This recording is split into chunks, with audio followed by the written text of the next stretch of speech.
உங்கள் காலத்திற்கு ஒரு நோக்கம் உண்டு. நம்முடைய பரலோக பிதாவை பொறுத்த வரைக்கும் அவர் எதையும் தற்செயலாக திடீரென்று செய்கின்ற தேவன் அல்ல. எல்லாவற்றையும் தேவன் முன்குறித்து அழகாக அவருடைய நேரத்தில் தேவன் செய்கின்ற அற்புத தேவனாக இருக்கின்றார்.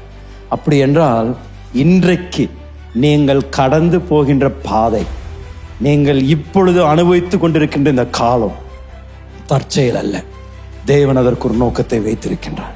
அந்த காலம் ஒருவேளை தாமதத்தின் காலமாய் இருக்கலாம், வேதனையின் காலமாய் இருக்கலாம், பள்ளத்தாக்கின் காலமாக இருக்கலாம், பிரச்சனையின் காலமாக இருக்கலாம்.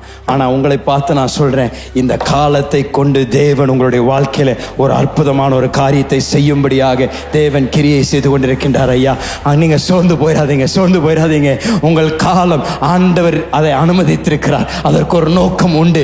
ஆண்டவர் அதை அனுமதித்திருந்தார்னா நீங்களும் நானும் செய்ய வேண்டியது நம்பிக்கையா அவர் மேலே நம்முடைய கண்களை வைத்து, ஆண்டவரே இந்த காலத்தில் நான் இருக்கிற வரைக்கும் நான் எப்பொழுதும் நான் உங்களை ஆண்டவரே, என்னுடைய காலங்களை உங்களுடைய கரத்தில் வைத்திருக்கிறீங்க.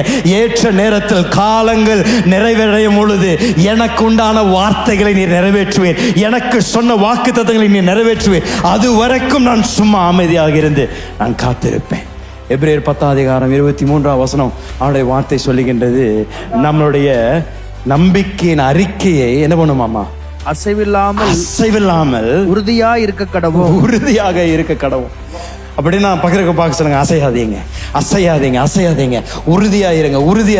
உங்களுடைய நம்பிக்கையின் அறிக்கையில உறுதியாயிருங்க. அப்படின்னா நீங்களும் நானும் செய்ய வேண்டியது, அந்த காலத்தில் நாம் இருக்கும் பொழுது எல்லா நம்பிக்கை இழந்தது போல காணப்பட்டாலும், எல்லா விதத்திலும் அது நடக்காதது போல காணப்பட்டாலும், நம்மளுடைய அறிக்கையில் உறுதியாய் இருந்து அசையாமல், தேவன் சொன்னார் ஐயா செய்தே தீருவார், என்னால் வாக்கு பண்ணினவர் அவருடைய வாக்கில் மாறாத தேவனாய் இருக்கின்றபடியால் நான் அசைக்கப்பட போவதில்லை. தேவ வார்த்தையில் நான் உறுதியாக இருப்பேன். உங்களுடைய காலத்திற்கு ஒரு நோக்கம் உண்டு.